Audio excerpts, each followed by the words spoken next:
বন্ধুরা, আলু সেদ্ধ করা ও পুর বানানোর ঝামেলা ছাড়াই ইনস্ট্যান্ট মাত্র 5 মিনিটেই একদম দোকানের মতো মশলাদার আলুর চপ তৈরি করে দেখাবো। যেমন মুচমুচে তেমনি ফুলকো ফুলকো তৈরি হবে। তৈরি করার 3-4 ঘন্টা পরও একই রকমই ফুলকো ফুলকো থাকবে। আর এতটাই সহজ করে দেখাবো, এরপর দোকান থেকে না, যখনই আলুর চপ খেতে ইচ্ছে হবে আমার মতো এভাবে ঝটপট বানিয়ে ফেলবেন। দোকানের মতো টেস্টি করার জন্য সিক্রেট মশলা ব্যবহার করব। সম্পূর্ণ ভিডিও দেখতে থাকুন, আশা করছি ভালো লাগবে। রেসিপি ভালো লাগলে লাইক, শেয়ার, কমেন্ট ও সাবস্ক্রাইব করে পাশে থাকবেন। দেখে নেওয়া যাক আজকের রেসিপি। নমস্কার বন্ধুরা, আমি পাপড়ি পদ্মাবতী ফুড ক্রিয়েশনে আপনাদের সবাইকে স্বাগত। ইনস্ট্যান্ট আলুর চপ তৈরি করার জন্য দেখুন আমি এখানে নিয়েছি 1 বাটি বেসন অবশ্যই একটু চেলে ইউজ করবেন, আমি এখানে চেলে ইউজ করছি। আর দেখুন এখানে নিয়েছি গুঁড়ো করা সুজি আমি মিক্সিতে দিয়ে গুঁড়ো করে নিয়েছি। অবশ্যই এখানে গুঁড়ো সুজি ইউজ করবেন। দেখুন আমি এখানে দিয়ে দিলাম 3 চামচ গুঁড়ো করা সুজি, এতে চপগুলো ভীষণই মুচমুচে তৈরি হবে। আর দিয়ে দিলাম 1 চামচ ময়দা, দিয়ে দিচ্ছি স্বাদ মতো নুন, আর দিয়ে দিলাম অল্প করে গুঁড়ো হলুদ, আর দিয়ে দিচ্ছি গুঁড়ো লঙ্কা। আপনারা ঝাল নিজেদের পছন্দ মতন ব্যবহার করবেন।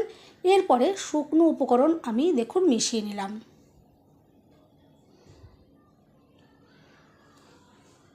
এরপরে বারে বারে অল্প অল্প করে জল দিচ্ছি আর একটা ব্যাটার রেডি করে নেব। জল কখনোই একবারে নয়, দেখুন এভাবে অল্প অল্প করে বারে বারে দিতে হবে। এতে এই মিশ্রণটার মধ্যে কোনো রকমের দলা ভাব আসবে না, একদম স্মুথ করে একটা ব্যাটার রেডি করা যাবে। দেখুন আমি বারে বারে অল্প অল্প করে জল দিয়ে ব্যাটারটা রেডি করে নিচ্ছি। আর প্রথমে বেশি করে জল দিলাম না, প্রথমে একটু এরকম গাঢ় গাঢ় একটা মিশ্রণ রেডি করলাম।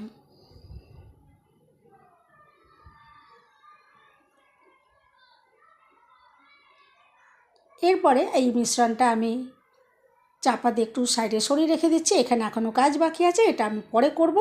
ততক্ষণে বাকি কাজগুলো দেখুন করে নিই। মিশ্রণটা এরকমই ঘন ঘন করে আমি রেডি করে রেখে দিলাম। এখন একটা মশলা তৈরি করে নেব। তার জন্য গ্যাস জ্বালিয়ে একটা কড়াই বসিয়ে দিয়েছি। প্রথমে দেখুন 3টে শুকনো লঙ্কা আমি এখানে দিয়ে দিলাম। আর ঝাল আপনারা নিজেদের পছন্দ মতো কম বেশি ব্যবহার করবেন। প্রথমে লঙ্কাটা একটু হালকা ভেজে নিলাম। এরপরে লঙ্কাটা একটু ভাজা হয়ে যাওয়ার পর আমি এখানে দিয়ে দিচ্ছি 1 চামচ মতো গোটা ধনে, আর দিয়ে দিচ্ছি 1 চামচ মতো গোটা জিরে, আর দিয়ে দেবো 4-5টা মতো গোটা গোলমরিচ। এরপরে ভালো করে দেখুন একটু নাড়াচাড়া করে কয়েক সেকেন্ড এভাবে নাড়াচাড়া করে নিলেই মশলাটা তৈরি হয়ে যাবে। আর এই মশলাটা গুঁড়ো করে যদি রেখে দেওয়া থাকে তাহলে কিন্তু যে কোনো দিনে আপনারা যখন তখন কিন্তু আলুর চপটা খুব ইজিলি খুব কম সময় বানিয়ে নিতে পারবেন। এটা ঠান্ডা করে একটু গুঁড়ো করে নেব আমি। এরপর দেখুন আমি নিয়েছি 2টো বড় সাইজের আলু। আর এই চপগুলো তৈরি করার জন্য বড় সাইজের আলু নিলে বেশি সুন্দর হবে। এখানে কাঁচা আলু নিয়েছি, আলু দেখুন খোসা ছাড়িয়ে পরিষ্কার করে ধুয়ে নিয়েছি। এরপরে আমি স্লাইস করে কেটে নেব। আর কেটে নিয়ে অবশ্যই দেখুন এভাবে জলের ভেতরে রাখতে হবে।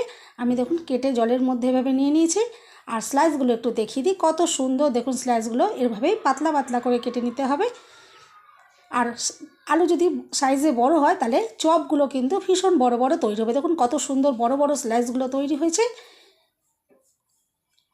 এরপরে আমি 2-3 বার জল পাল্টে একটু ধুয়ে নেব। আর একটা ছাঁকনির মধ্যে দেখুন রেখে দিচ্ছি যাতে এক্সট্রা জলটা ঝরে যায়।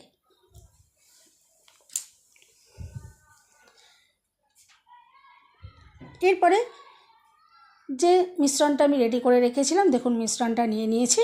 আর এখন ভালো করে ফেটিয়ে নেব। ফেটানোটা যত সুন্দর হবে চপগুলো ততটাই সুন্দর তৈরি হবে।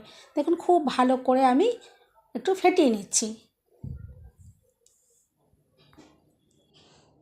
দেখুন খুব ভালো করে আমি ফেটিয়ে নিলাম। আর দেখে তো বুঝতেই পারছেন এভাবে ফেটিয়ে নিলে অনেকটাই এটা ফ্লাপি হয়ে উঠবে।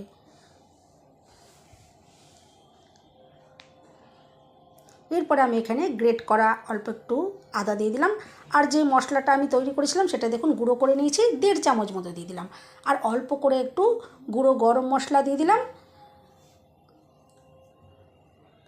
আর অল্প একটু দিয়ে দিচ্ছি খাবার সোডা, এতে চপগুলো ফুলকো ফুলকো তৈরি হবে। এখন ভালো করে মিশিয়ে নিচ্ছি।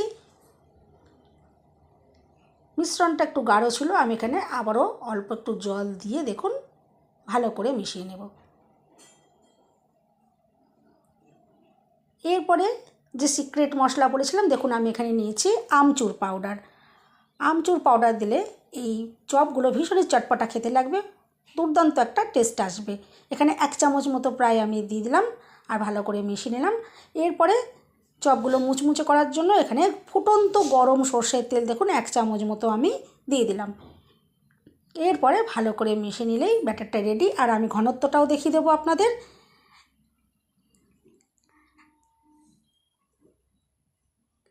একটা চামচ আমি দেখুন চুবিয়ে নিচ্ছি, আর চামচের গায়ে কত সুন্দরভাবে দেখুন কোটিংটা হয়ে যাচ্ছে। এভাবেই এরকম ঘনত্বের একটা মিশ্রণ আমি রেডি করে নিয়েছি। এখন যে আলুগুলো আমি স্লাইস করে কেটে রেখেছিলাম, দেখুন স্লাইসগুলো নিয়ে নিচ্ছি আর একে একে আমি ব্যাটারের মধ্যে দেখুন দিয়ে দিলাম, আর কত সুন্দরভাবে কোট হয়ে যাচ্ছে। এদিকে আমি একটা কড়াইতে ভালো করে সর্ষের তেল গরম করে নিয়েছি। সর্ষের তেল দিয়ে আমি তৈরি করছি আলুর চপ। সর্ষের তেলে বেশি টেস্টি খেতে হয় আমার মনে হয়, চাইলে সাদা তেল দিয়েও বানাতে পারেন। আমি সর্ষের তেল দিয়েই তৈরি করছি। দেখুন একে একে স্লাইসগুলো আমি ব্যাটারের মধ্যে কোট করে আর তেলের ভেতরে দেখুন দিয়ে দিচ্ছি, আর কত সুন্দরভাবে দেখুন ফুলে উঠছে। তেলে দেবার সাথে সাথেই সুন্দর করে দেখুন ফুলে উঠছে। আশা করছি আপনারা দেখে তো বুঝতেই পারছেন। দেখুন প্রত্যেকটা চপ সুন্দরভাবে ফুলে উঠবে। আর এই চপগুলো ভাজার জন্য একদমই সময় লাগবে না, খুব কম সময়ের মধ্যেই এই চপ রেডি হয়ে যাবে। আর ভিতরে যে আলুর স্লাইসগুলো দিয়েছি এগুলো সুন্দরভাবে একদম সেদ্ধ হয়ে যাবে। একটা সাইড হয়ে যাওয়ার পর দেখুন আমি আরেকটা সাইড উল্টে দিলাম। এভাবেই দেখুন উল্টে পাল্টে ভেজে নিলেই কিন্তু সুন্দর কালারে চলে আসবে আর সুন্দরভাবে ভাজা হয়ে যাবে। আর দেখে তো বুঝতে পারছেন যে কতটা সুন্দরভাবে ফুলে উঠেছে। যেরকম ফুলকো ফুলকো তৈরি হবে আর তেমনি টেস্টি। হঠাৎ করে যদি এভাবে আলুর চপ যদি খেতে ইচ্ছা করে, তাহলে কোনো রকম ঝামেলা না করে খুব সহজভাবে আপনারা এইভাবে ইনস্ট্যান্ট আলুর চপ বানিয়ে নিতেই পারেন, আর খেতেও দুর্দান্ত হবে। বন্ধুরা, রেসিপি ভালো লাগলে একটা লাইক দিতে একদম ভুলবেন না। চ্যানেলটা সাবস্ক্রাইব করে পাশে থাকার অনুরোধ রইল। সবাই সুস্থ থাকবেন, ভালো থাকবেন। দেখা হবে নেক্সট ভিডিওতে। আর দেখুন আমি দেখিয়ে দিই, আপনারা তো দেখে বুঝতেই পারছেন যে চপগুলো কতটা ফুলকো ফুলকো তৈরি হয়েছে। তৈরি করার 2-3 ঘন্টা পর পর্যন্ত কিন্তু এইরকমই ফুলকো ফুলকো থাকবে আর একদম মুচমুচে থাকবে। আমি এভাবেই দেখুন একে একে সমস্ত চপগুলো রেডি করে নিচ্ছি। তারপরে আমি আপনাদেরকে দেখাবো যে কতটা মুচমুচে ক্রিস্পি হয়েছে আর কতটা সুন্দর ভিতর থেকেও রেডি হয়েছে। দেখুন একে একে তৈরি করে নিচ্ছি। সন্ধেবেলা হঠাৎ করে যদি আলুর চপ খেতে ইচ্ছা হয়, দোকান থেকে নয়, এভাবে নিজের হাতে ঘরে তৈরি করে নিন। যেমন খেতে দুর্দান্ত হবে তেমনি টেস্টি। দেখুন আমি একটু দেখিয়ে দিই, দেখে তো বুঝতেই পারছেন যে কতটা অসাধারণ দেখতে লাগছে। আর দেখুন কতটা যে ক্রিস্পি হয়েছে, আমি একটু সেটাও দেখিয়ে দেবো আপনাদেরকে। আর প্রত্যেকটা চপ দেখুন কত সুন্দরভাবে ফুলকো ফুলকো তৈরি হয়েছে। আলু সেদ্ধ করা ও পুর বানানোর ঝামেলা ছাড়াই হঠাৎ করে আলুর চপ খেতে ইচ্ছে হলে এভাবে আপনারা ইনস্ট্যান্ট কোনো রকম ঝামেলা ছাড়াই খুব সহজভাবে বানিয়ে নিতে পারবেন। আর আমি একটু দেখিয়ে দিই যে কতটা মুচমুচে আর ক্রিস্পি হয়েছে। আওয়াজ শুনে বুঝতেই পারছেন যে কতটা মুচমুচে তৈরি হয়েছে। আর ভিতর থেকে একটু ভেঙে দেখাই, দেখুন ভিতরেও কত সুন্দরভাবে রেডি হয়েছে। আর আলু একদম সুন্দরভাবে নরম হয়ে যাবে, কোনো রকম শক্তও থাকবে না, কাঁচাও থাকবে না। দেখুন দেখে তো বুঝতেই পারছেন, এভাবে অবশ্যই ট্রাই করবেন। আশা করছি আজকের রেসিপি আপনাদের ভালো লাগলো। দেখুন ভেতর থেকেও কতটা দুর্দান্ত তৈরি হয়েছে।